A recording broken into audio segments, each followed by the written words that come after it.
So this is an update to the Supplier Mapper, Amazon Matcher, and what it does is it takes data from a supplier and automatically matches those products onto Amazon.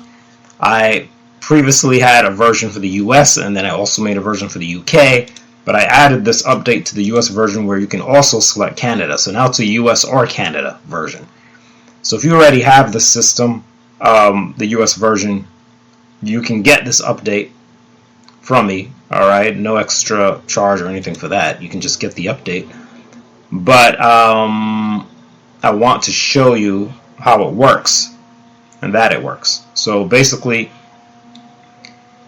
this is Walmart.ca, Walmart Canada, and everything with the supplier is going to be exactly the same. Really, the whole process will be the same.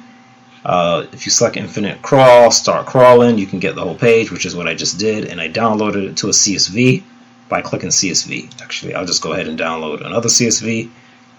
Alright, it's called Walmart 4 because I downloaded some other Walmart files before, so now this is like the fourth one. But now I can go here, and as usual, I will go to the IDS CSV, and I will import, upload, select a file from your device. This PC should go to downloads, and you'll see Walmart 4, which I'll open. Okay, and now at this point, I will replace the current sheet and just import the data from that Walmart Canada file. So we see it's a lot of data here, right? 60 products. Normally, the first time you do a supplier, you have to add the map. The map for Walmart Canada will already be here. Alright, and I'll probably try to do some other ones, but, well, Walmart Canada, I can say will be here. Alright, I'll have Walmart Canada on the list. And I should actually have the other ones in there as well. The ones that I had from the US version will be here as well. I'll combine them, and then I'll put the Walmart CA as an example. So if you don't know how to do the map, you can see the previous videos I've done on this where I show more detail how to do all that. For this video, I just want to show you that it works with Canada. So now I'm going to import Instant Data Scraper CSV because I want you to see that it does match to Canada. Now the supplier side, really, it doesn't matter what country or marketplace you're doing for actually at all, because it's just from the supplier, right? So nothing changes on the supplier part of this, right? No matter what country the supplier is in, you scrape it the same way with the Instant Data Scraper. They're all websites. That part doesn't really differ, but the reverse searching onto Amazon is different.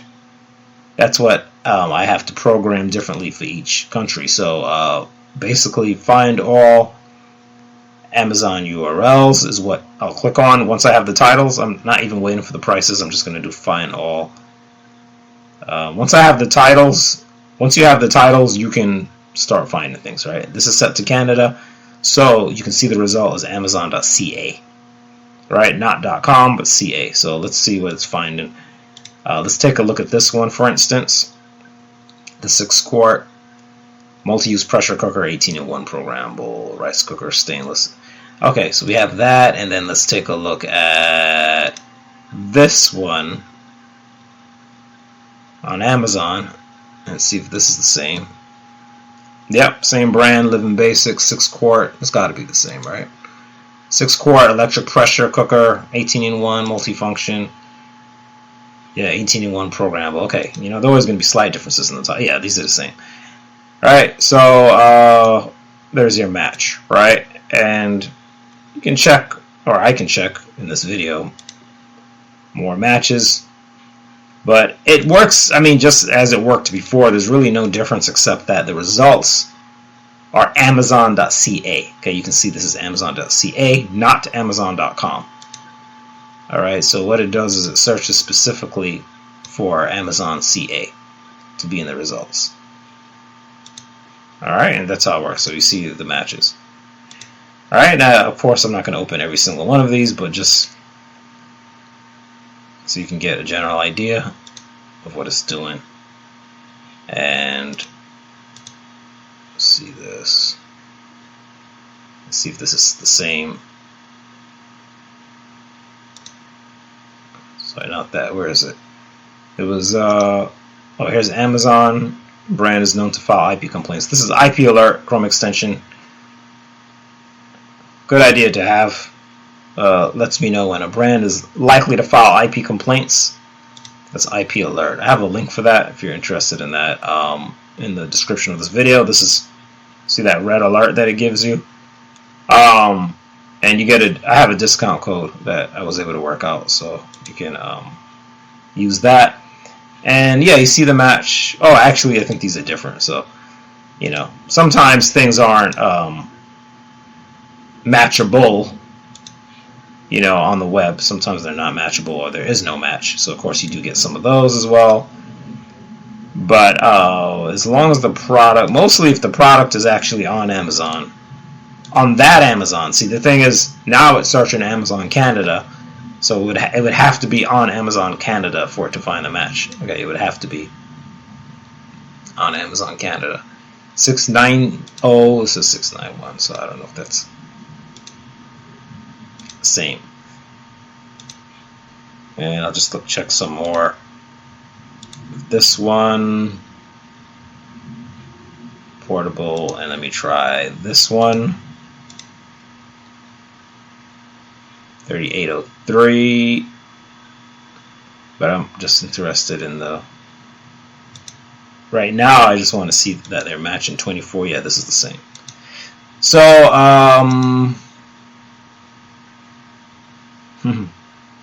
cheaper on Amazon Canada actually, right? Let's check this brand out. Somebody changed the brand. Okay.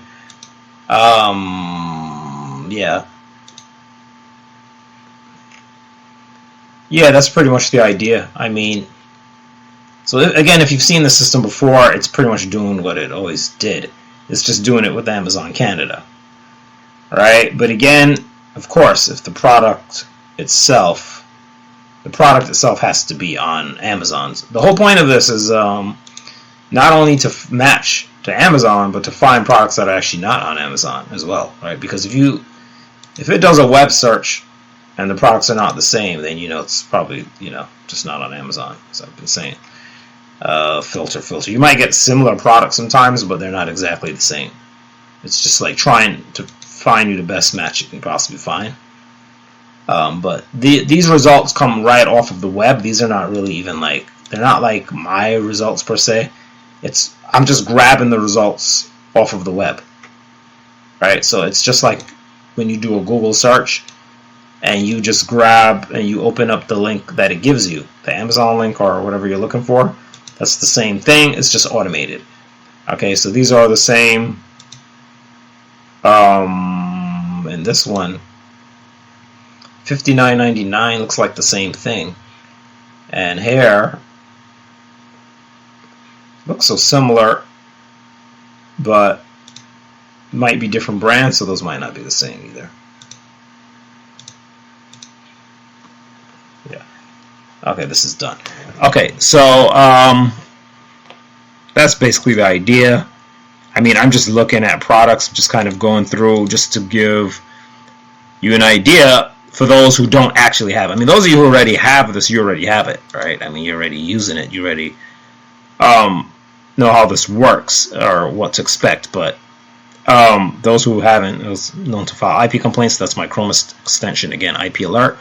Okay, so this looks like it definitely matches.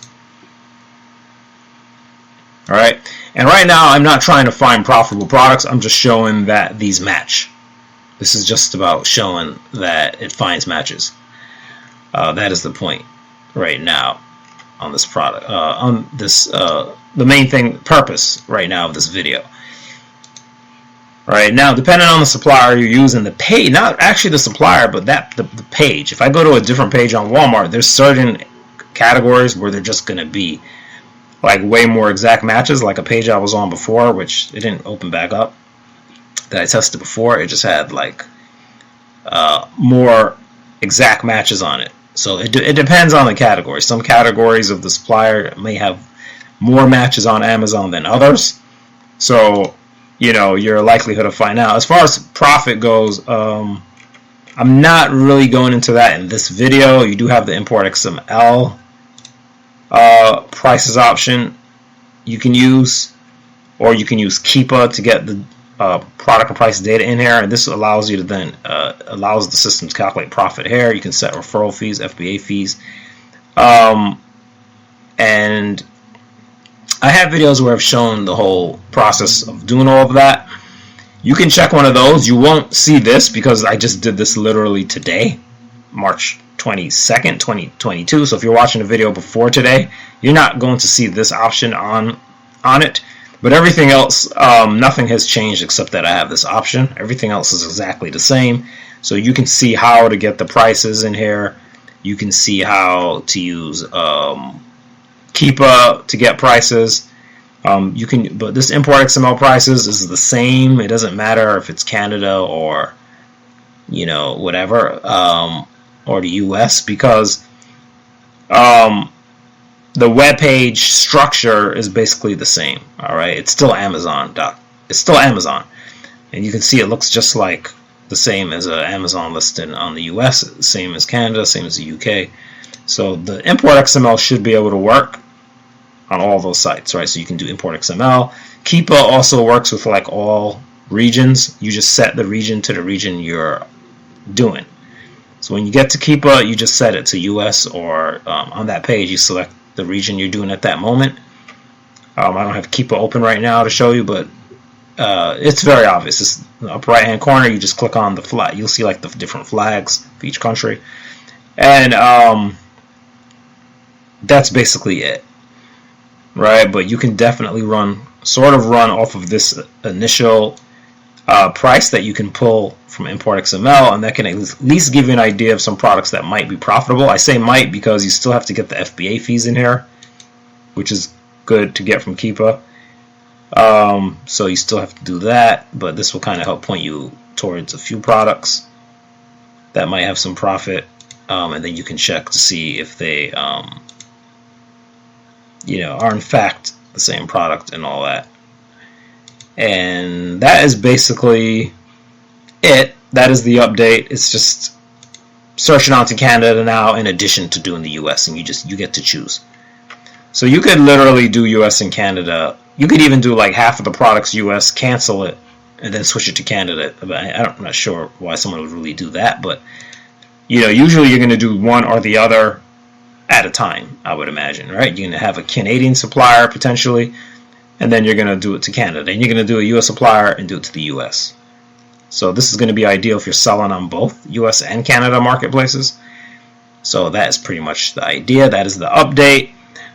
There's a link in the description of this video. If you don't already have the system, you can get the system. But if you want to really see more on how to use it as far as like Keepa goes and that whole thing, see another video. I'll link another video on here that's a bit more. I have to find one that I did that takes you through more of the process, and you can see that as well. But if you already have the system, as I say, you already have that US version,